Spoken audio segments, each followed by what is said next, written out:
Olá pessoal, tudo bem? Estamos aqui com mais uma edição do nosso Tijolo Cast, nosso bate-papo aqui sobre mercado imobiliário e construção civil. Hoje estamos aqui com duas feras, aqui, dois convidados mais ligados à cadeia da construção civil, né? O Flávio da Rosa, da Andora Construções, e o Fernando Calmo, da DBN Sistemas Construtivos. Então, o nosso Tijolo Cast é bem variado, né? A gente já conversou aqui sobre urbanismo, já falamos sobre também com as incorporadoras lá, pessoal do litoral que constrói os condomínios, enfim. E hoje a gente está com uma conversa aqui mais ligado um pouco aí à turma da indústria, também que constrói no mercado da indústria, mercado corporativo, e também o Fernando aqui, que vai contar um pouco a história aí de um método bem diferente que eles implementaram, inclusive em projetos nas penitenciárias e algumas coisas bem diferentes que a gente vai falar um pouquinho. Mas para a gente abrir a conversa, eu vou assim pedir como a gente fala aqui na linguagem das startups, um pitch rápido para vocês se apresentarem, né? Flávio, a gente estava batendo um papo antes ali, contar um pouquinho assim como é que vocês vieram parar nesse segmento, e assim a atuação, né, de cada um, começando pelo Flávio aqui, contar um pouquinho. Obrigado pela presença e bem-vindos ao Tijolo Cast.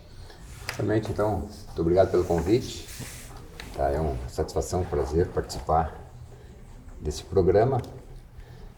Então, inicialmente, então, um rápido histórico aí da minha atuação na construção. Eu sou formado em engenharia civil na PUC já há 40 anos e após a minha formação na engenharia fiz o curso de administração de empresa na URGS. Então logo me formei, né, nós tivemos a oportunidade na empresa que eu estagiava, era a João Batista Tedesco, então fui convidado pelo filho do proprietário que estava desativando sua empresa.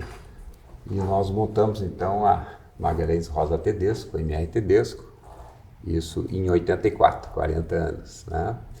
Então, de lá, os primeiros 30 anos da minha carreira foram com atuação na Tedesco, depois veio a mudar o nome para a Construtora Tedesco Limitada.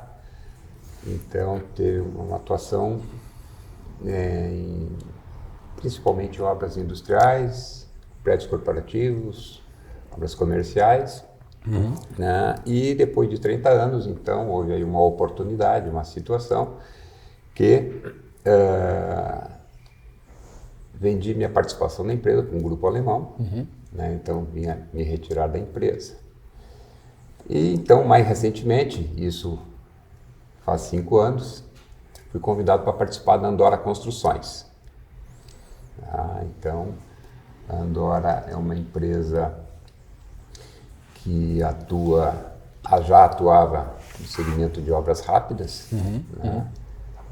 E atuando aí com projetos importantes para a Apple, fazendo obras em Manaus, Recife, Porto Alegre, Fortaleza, na sequência também alguns contratos, obras com a Uber também aí em 14 estados aqui da federação, todas obras rápidas.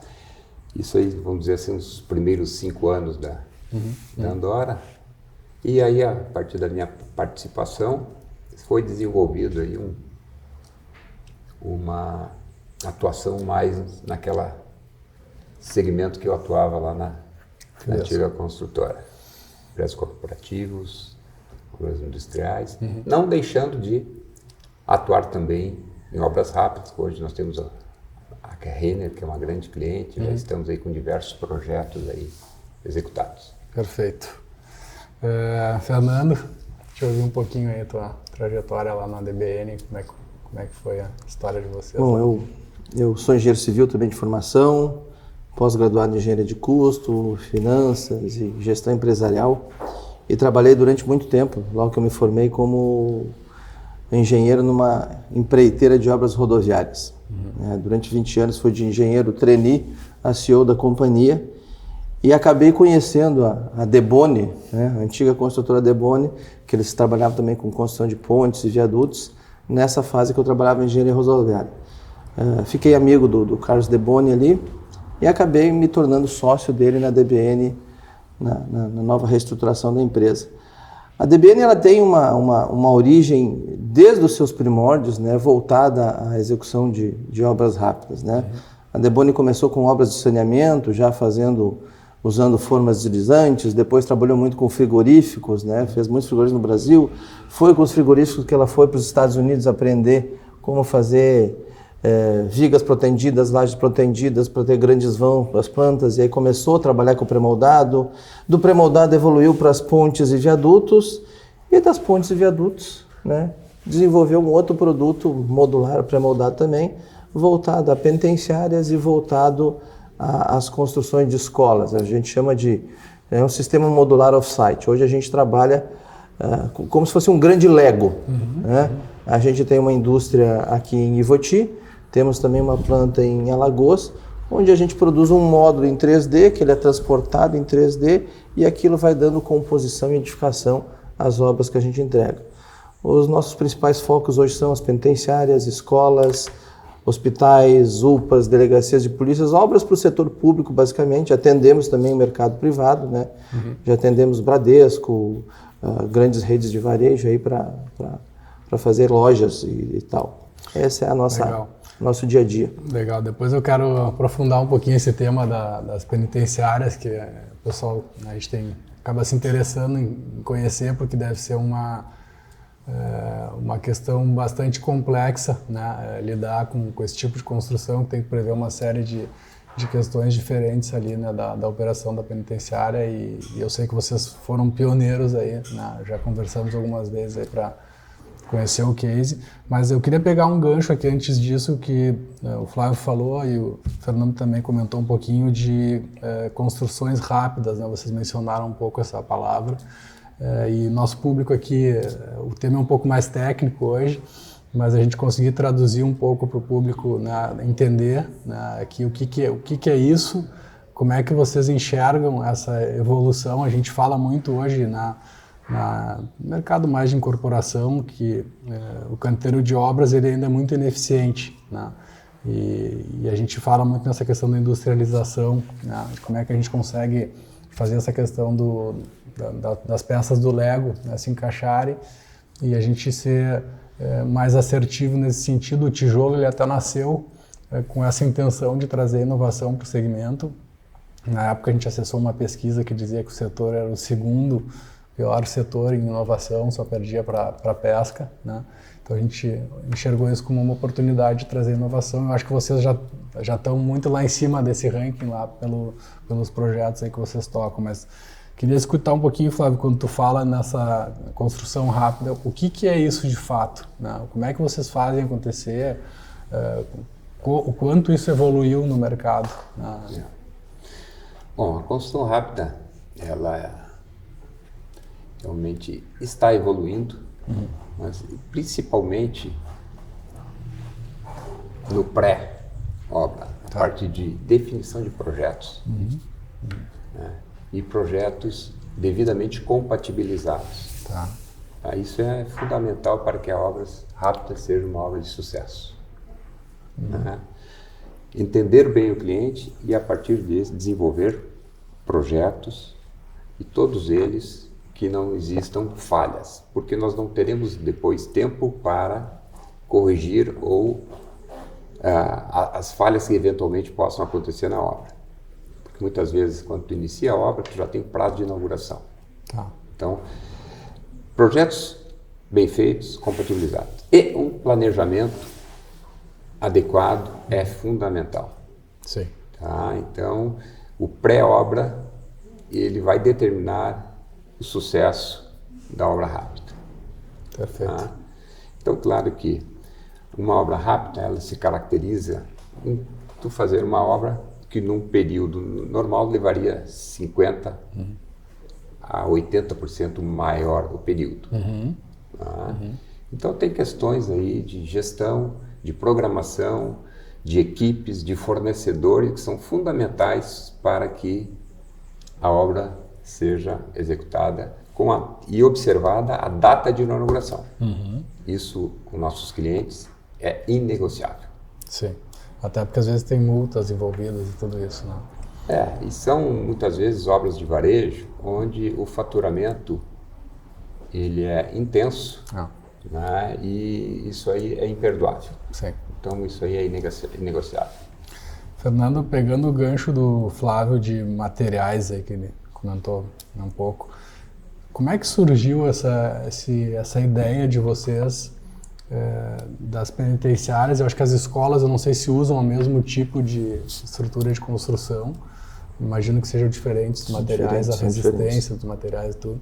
Como é que veio essa ideia? Eu sei que vocês trouxeram algumas coisas de fora, eu queria entender um pouquinho como é que vocês trouxeram essa inovação, que vocês viraram hoje um benchmark e quase que talvez um fornecedor exclusivo no Brasil, né, para essas obras públicas.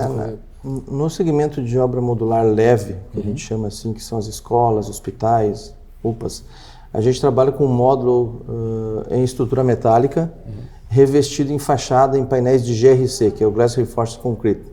O GRC ele é muito usado na Europa, na Ásia, no Oriente Médio. A maior fábrica de GRC fica em Dubai e é o mesmo produto que usam para revestir aqueles grandes prédios lá em estrutura metálica, hotéis de luxo. Então é um material de alta durabilidade, alta qualidade, é um concreto projetado, onde a gente com sílica, areia, fibra e polímero. A gente fabrica o nosso próprio painel. Então a gente tem uma linha de produção, a nossa fábrica na Ivoti funciona como uma linha de produção de automóvel, vamos dizer assim, né? Tem uma linha de produção do modo leve, uma linha de produção do modo pesado, é feito um piso, uma laje de piso de concreto com estrutura metálica, pilares metálicos, uma cobertura metálica, vem o fechamento das paredes com GRC. Internamente a gente pode usar drywall, lá steel frame, qualquer outro material, tá? E isso é que dá toda a velocidade e possibilita, a gente hoje consegue fazer 75%, 80% da obra dentro de fábrica. Com 180, hoje a gente tem em torno de 180 funcionários lá dentro da fábrica. E uma capacidade produtiva muito grande. Esse ano de 24, a gente entregou 62 mil metros quadrados de obra. Ontem entregamos uma escola, segunda entregamos uma UPA, obras rigorosamente dentro do prazo, isso que o Flávio comentou. Ali na DBN a gente não vende uma obra, eu vendo uma solução. Eu entrego para o cliente uma solução. Tem a data certa de iniciar, a data certa de acabar, do projeto à execução. Ontem a gente entregou uma escola de 2.400 metros quadrados em 180 dias, envolvendo toda a parte de terraplenagem, reservatório, subestação de energia, ar central. A gente trabalha com obras turnkey também, eu não faço meramente a obra, né? A solução, a cozinha montada, a escola equipada. E no segmento penitenciário, que já começou lá em 2009, 2007, foi uma necessidade do mercado, porque o Brasil tem um déficit de vagas muito grande, hoje a gente tem mais de 400 mil vagas aberto, e a gente é muito carente no Brasil, principalmente no segmento de obra pública, né, de coisas que tem um começo, meio e principalmente fim, né? O maior histórico que a gente tem aí de obras públicas são obras inacabadas. Então, houve alguns investimentos maciços lá atrás e houve necessidade de alguém, os estados procuraram, nós precisamos de solução de quem faça, quem conclua, quem entregue. Então se desenvolveu um sistema em concreto de alto desempenho, é CAD. O CAD é um painel, é um concreto FCK 80 MPa, não tem armadura nesse concreto, que para o ambiente prisional é um fator positivo, porque no concreto com armadura, o detento ele consegue com o tempo chegar na armadura, dar um jeito de sacar a armadura, fazer um punhal. Ele tem uma outra característica que é de fitossanitária, né? O CAD ele absorve menos umidade, propaga menos bolor, menos fungo, menos bactéria, ajuda a prevenir o ambiente de tuberculose dentro de uma penitenciária. Então, tem melhores condições de segurança, melhor conforto térmico. E também no sistema prisional a gente bolou um conceito, né? Ele tem um conceito de operacionalidade e segurança. As celas são dispostas de uma forma que tem uma galeria de comando avançado superior, onde o detento e o agente não vão ter contato direto, né? Facilitando a questão de operação, segurança e tudo. E hoje a gente consegue entregar uma obra aí de 600 vagas em 6, 7 meses, enquanto a concorrência faz em 2 anos, 3 anos.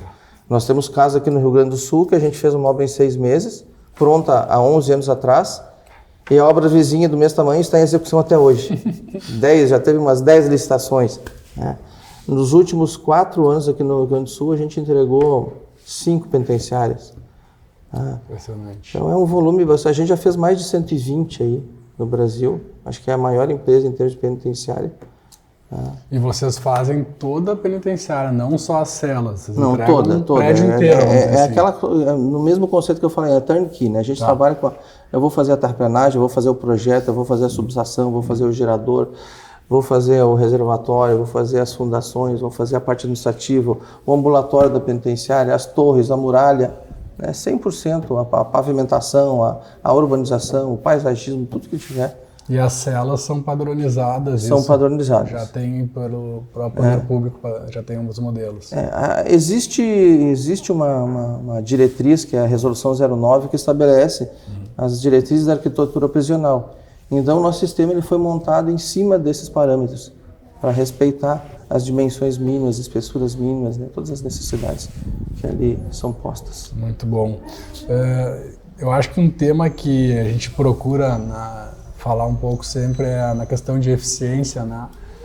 E claro que daí entra um pouquinho aqui duas coisas que eu queria entender um pouco é a questão de preço, né? Quando a gente fala aqui, como é que impacta isso, né? E muitas vezes a gente vê inovações que têm mais valor agregado, né? Até puxando para um outro lado, por exemplo, essas questões dos selos verdes que se falam muito hoje, do GBC, por exemplo, né? Que isso mais para o mercado, vamos dizer assim, residencial e, né, corporativo também, mas são muitas, é uma questão que não é tão facilmente percebido pelo cliente, né, e que gera um custo mais elevado, né, mas também é um produto diferenciado, que tem esse tipo de questão de selo verde, por exemplo. E quando a gente olha na questão da industrialização, da construção e novos métodos, né, a gente também quer ser mais eficiente, quer entregar mais rápido, e também tem um outro tema que eu queria também que vocês falassem um pouco, da mão de obra, né? Que eu sei que é um drama grande para quem atua aí na questão da construção civil, efetivamente. Como é que a mão de obra está? Então, falar de duas coisas, assim, o quanto isso impacta em eficiência, né? Vocês que passaram aí, tem um histórico longo dentro da carreira, vocês devem ter visto essa transformação acontecendo lá. A gente estava empilhando tijolo e hoje a gente está montando Lego, né? Então, o quanto a gente está mais eficiente na visão de vocês, né? E também o quão mais difícil, né? A gente pode até dividir em dois a conversa, a mão de obra, que hoje está muito mais escassa, é mais cara, imagino também, e às vezes tem que ter uma qualificação diferenciada para conseguir executar esse tipo de operação hoje, diferente do que era antes, né? A gente tem que preparar essa mão de obra, que a gente escuta muito aqui no tijolo, essa questão do tema das pessoas, né? Então, quem quiser falar no primeiro aí, fique aberto aí. Eu acho que a questão custos, ela dá para se separar assim em custos os diretos e os indiretos. Eu acho que os custos diretos, sim, eles estão um pouco mais altos com sistemas industrializados ainda, né? Fazer uma parede de alvenaria convencional para um sistema de drywall, gesso, se tu for botar na ponta do lápis ainda, ela é mais onerosa a drywall. Né? Mas, e também serve para outros exemplos, o pré-fabricado, modular, enfim. Mas o indireto, como muitas vezes o teu prazo ele se estende, quando tu faz da forma convencional, o indireto, que hoje são custos muito importantes, eles são maiores. Sim, tu fica mais tempo com o time. Tu fica mais tempo com o time, implantado no canteiro, fica com custos bem significativos, que no final das contas eu acho que eles se equiparam. Né? E sem contar, claro, que tu fazendo uma obra mais industrializada, tu tem menos risco de acidente, menos efetivo envolvido. Há uma dificuldade muito grande hoje na mão de obra.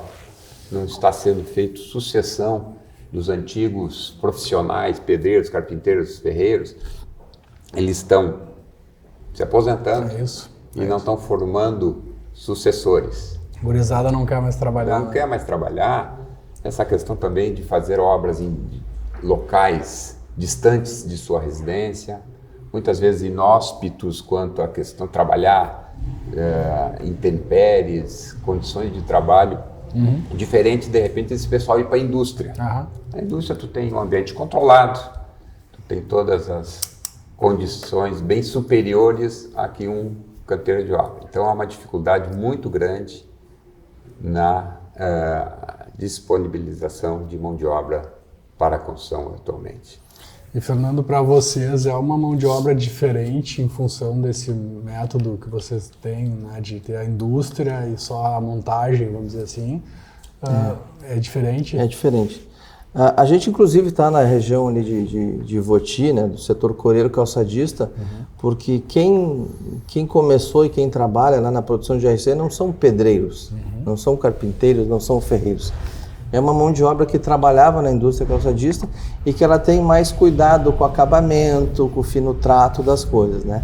E o fato da gente ter uma produção industrializada, estar num ambiente fabril, eu consigo melhor qualificar essa equipe, treinar essa equipe, ter menos rotatividade, né? Porque ele vai estar num ambiente mais seguro, um ambiente mais confortável de trabalhar.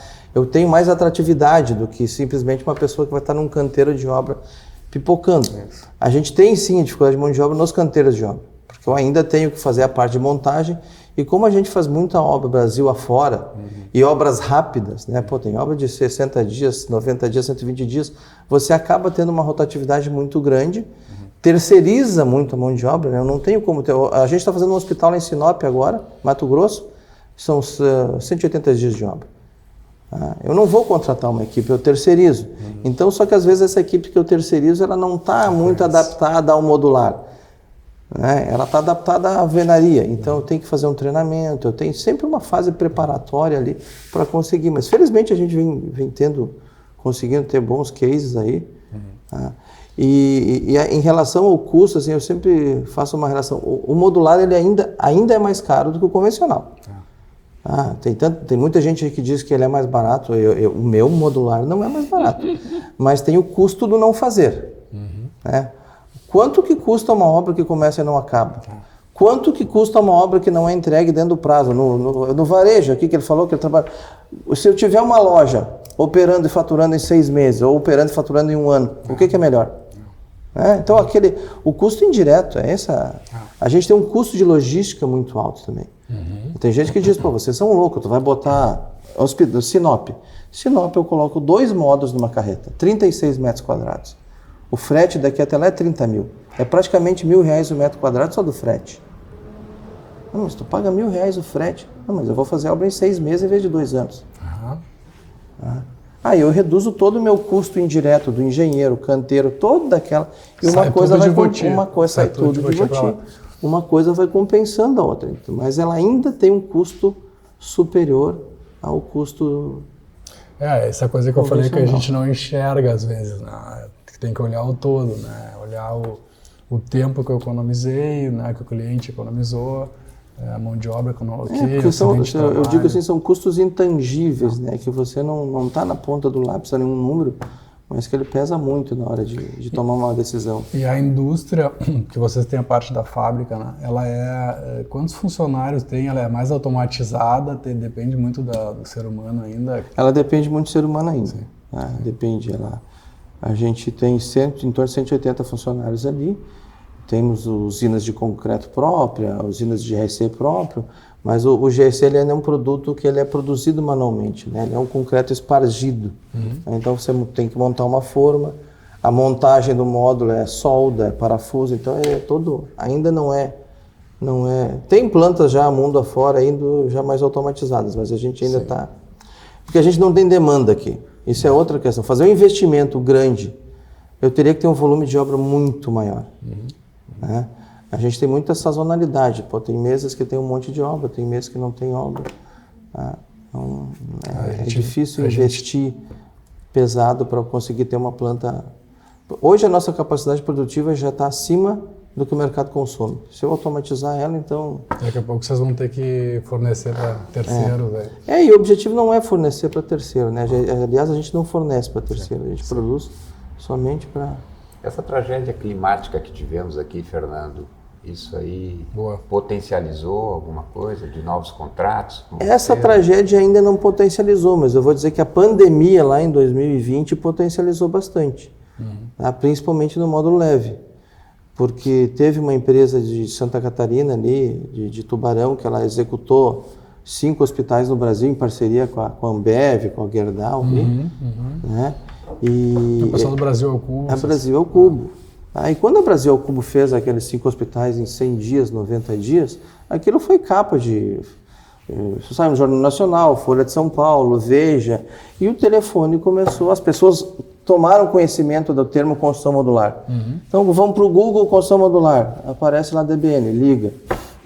A gente teve um crescimento exponencial mesmo de lá para cá. Indústrias assim brasileiras não deve ter muitas nesse negócio modular ainda. É algo novo. Tem bastante. Inclusive está sendo criada uma associação agora que é a ABCOM, Associação Brasileira de Construção Modular e Offsite. Tinham, se eu não me engano, 76 empresas já cadastradas.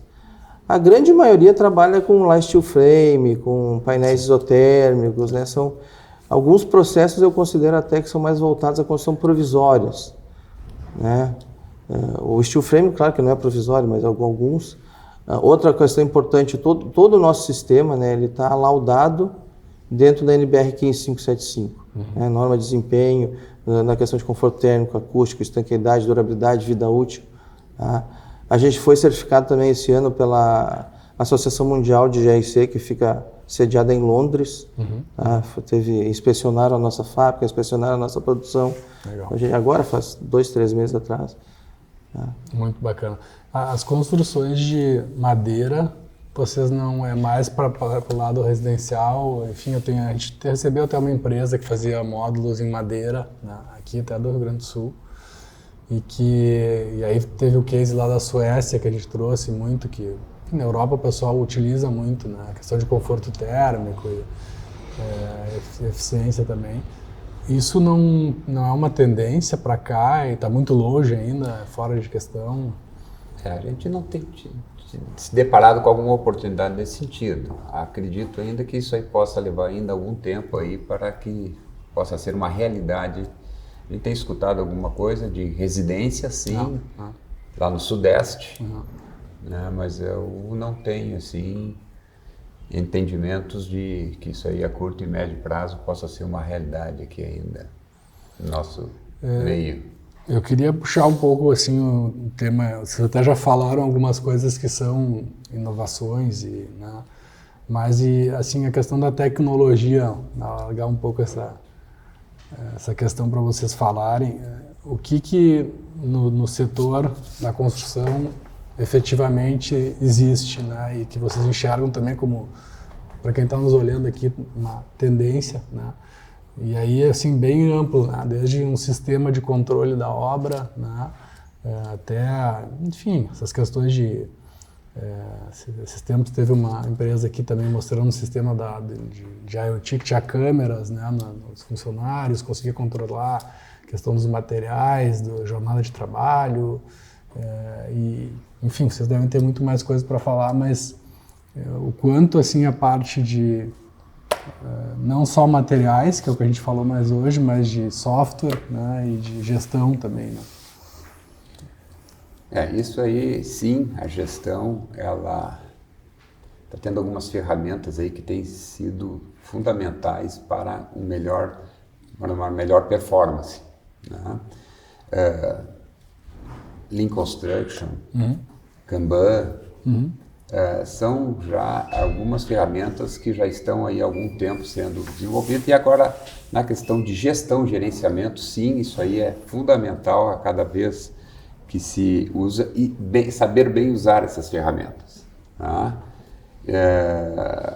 Isso aí é determinante para que a gente consiga aprimorar e cada vez mais diminuir os prazos de execução das obras, diminuindo os custos indiretos. Tá? Isso aí faz com que também tu tenha uma maior equipe em obra para que consiga também fazer toda essa gestão, mas ela vem enriquecendo em muito os ganhos e as contribuições para que a gente seja mais eficiente e a performance seja bastante melhor.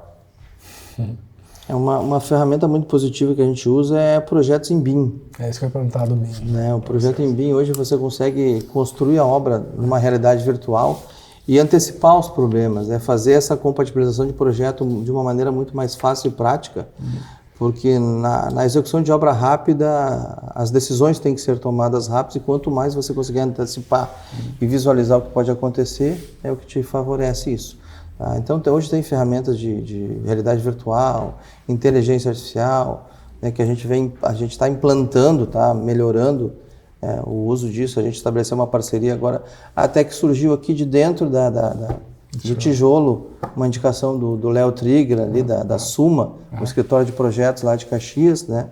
Estamos fazendo um trabalho bem bacana com eles aí, de otimizar as etapas de projeto. Tem alguns comandos que você consegue resolver um projeto que antes fazia manualmente, hoje o cara dá 2, 3 cliques ali, ele já constrói, vou dizer, automaticamente. Então tem... E nasceu aqui no tijolo já. Fundamentais do pré-obra, né, da compatibilização dos projetos. Isso. Tu não pode ter surpresas durante a execução de interferências que não foram consideradas anteriormente. Né? Então o projeto em BIM, sim, hoje é uma realidade. Né? E que isso aí a gente tem priorizado todos os nossos projetos, já que tem já esse sistema. A gente tem a comunidade prática aqui no Tijolo de construção civil, né? Que até o Léo Trigger é o mediador lá. E no último encontro a gente falou sobre o método BIM, até a Cirela trouxe o case deles lá. O Léo, meu contemporâneo, se formou comigo na faculdade, eu sabia que ele estava aqui, liguei, Léo, me dá um contato, ele passou, a gente já fez uma reunião, está trabalhando lá com o Afonso, com a Suma, tá... Coisa boa. Resultados bem positivos já. E depois tem também algumas tecnologias aí de acompanhamento da obra visual à distância. Né? Então isso aí também tem contribuído, e que tu faz também comparações de uma data com a data posterior da evolução. Isso aí tá... Ainda mais vocês que atendem todo o país e às vezes estão à distância também, né, dos times. Gente, o último tema para a gente só dar uma passada rápida aqui, talvez o Flávio, mas eu acho que acredito que também a questão do poder público também esteja pegando a questão da sustentabilidade, né?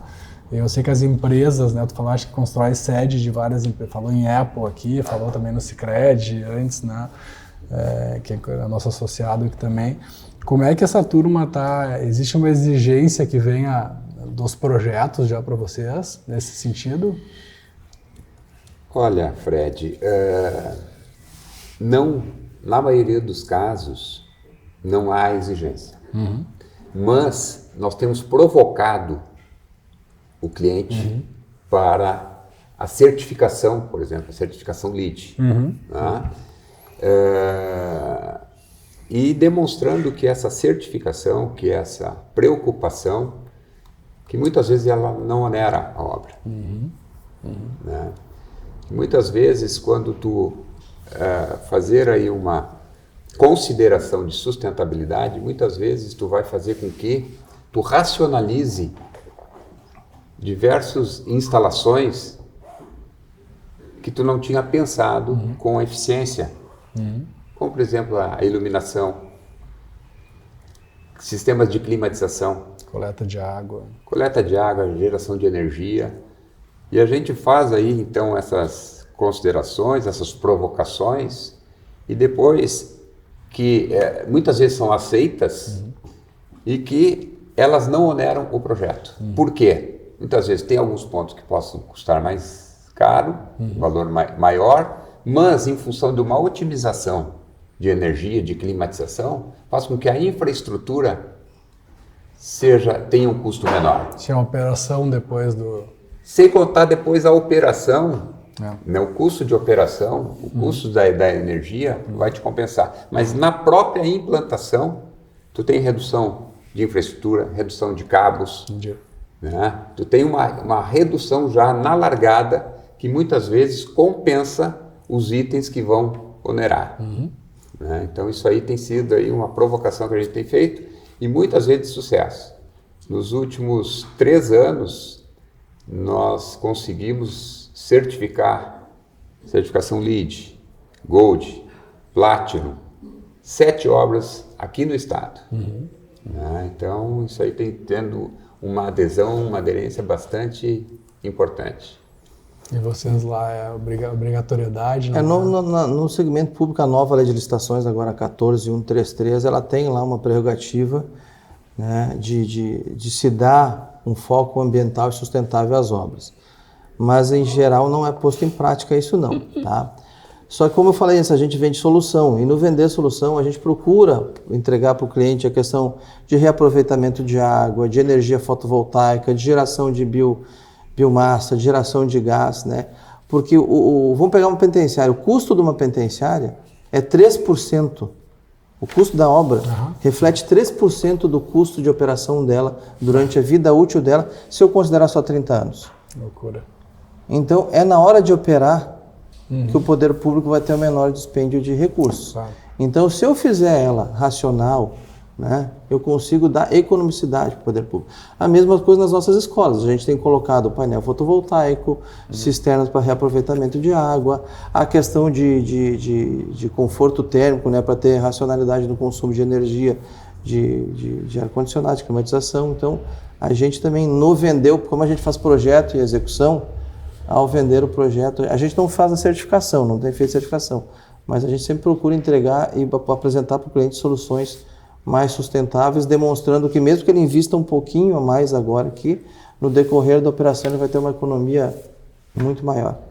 É muito legal isso, e a gente tem que um pouco educar também, né, o cliente, mostrar também, até porque ele não está nesse dia a dia de vocês e realmente é muito, até trazendo para o mundo residencial também, que tem que operar um condomínio depois. Isso reflete em muitos anos, como você falou, né? 3% da construção, o preço da construção reflete 3% em 30 anos. É muito pequeno, né? E se a gente fizer de uma forma diferente, isso reflete nos outros, né, 97% aí, né? Bom, para fechar, gente, assim, queria trazer um olhar de vocês, assim, final de tendências, assim, provocar um pouquinho aqui, o que vocês estão enxergando que ainda não está no mercado e que vocês daqui a pouco enxergam como uma tendência e talvez uma oportunidade aí né, como é que o segmento, né, tá indo, né? Eu trouxe até aqui o tema de madeira, por exemplo, que a gente vê na Europa, mas devem ter outras coisas aí que vocês, enfim, enxergam que possa ser um caminho, né? E a gente gosta sempre de estar olhando um pouco para frente essas questões, né, Flávio, lá no... Não, eu acho que, retornando a esse último tema, eu acho que a tendência, sim, é essa maior conscientização de sustentabilidade. Essas provocações que nós temos feito, a adesão tem sido bastante grande. Tá? Muitas vezes por um melhor entendimento do custo-benefício. Politicamente também é um ponto que é bastante valorizado pelos clientes. Então, acho que sim, essa questão da sustentabilidade, uma consequente certificação das obras, até para eles demonstrarem para o seu cliente final tá, que está alinhado com a sustentabilidade. Eu acho que sim, esse é um dos pontos aí que acho que é uma tendência de aumentar aí o número de clientes que valorizem cada vez mais e apliquem a sustentabilidade aos seus projetos. A turma da GBC lá está feliz, então. E no nosso caso aqui, em termos da construção modular, como eu comentei há pouco, aqui tem até uma associação nacional sendo criada agora, porque o mercado está em franca expansão. Eu acho que o mercado aprendeu, agora conheceu sobre construção modular. A questão de falta de mão de obra, escassez de mão de obra que a gente comentou, é um fator preponderante para determinar isso aí, eu acho, né? Porque tem que preparar. Para preparar, E eu vejo muito positivo. A gente tem, ano após ano, vem tendo um crescimento ali na empresa. Já temos uma boa carteira de contrato ainda para esse ano, já temos para o ano que vem. O mercado privado, que ainda era muito reticente, né? A gente fez obras, eu falei já para Bradesco, Cacau Show e outros aí. mas ele ainda analisava muito a questão de custo. É um contraponto, ele analisava se é mais caro. Né? Agora ele já voltou, está analisando. A gente tem um case muito positivo que o Bradesco entregava obras para eles em 15 dias, 20 dias, 30 dias. Estão retomando as negociações aí agora. Eu acho que isso é muito positivo. E a regulamentação está evoluindo já na velocidade? Não. Esse é um grande problema, bem abordado. Para você ter ganho de escala e velocidade na construção modular, uma das barreiras que a gente tem hoje é a questão do código de obra dos municípios. É saber, cada município a área de ventilação não é um sexto, no outro é um décimo, no outro é um oitavo, né, do piso. Né? Então, porque eu não posso customizar uma obra. Né? Eu tenho um padrão. Claro. Então, isso é uma coisa, é um dos trabalhos, a CEBIC junto com a Bicom quer desenvolver, já tem na própria CEBIC uma câmara também para tratar disso, uma norma específica para construção modular. Eu acabei de chegar de férias, estava nos Estados Unidos agora, tu falou, cara, é impressionante lá, né? Os caras constroem lá em wood frame, tá? Mas a norma é flexível, a gente olha aquelas obras lá, eu sei que se eu fosse fazer aquela obra, ela não ia passar aqui, não ia aprovar o PPCI aqui. É isso aí. E os caras estavam lá fazendo um condomínio de casa de madeira, 1000 casas, assim, numa velocidade tremenda. Tá? Então, acho que a gente tem que mudar um pouco a questão de cultura aqui também, de norma, de aceitação. Tem que fazer esse trabalho de acelerar as coisas, mas nosso país é um pouco assim, né? Gente, conversa muito boa, né? A gente está com o nosso tempo aqui estourado. Vou só abrir palavras finais aí de vocês, né? Se despedirem, agradecer. A gente sempre sai, né, muito feliz, né, com o conteúdo que vocês trouxeram aqui, muito interessante, e agradecer a presença de estarem conosco aqui no Tijolo Cast.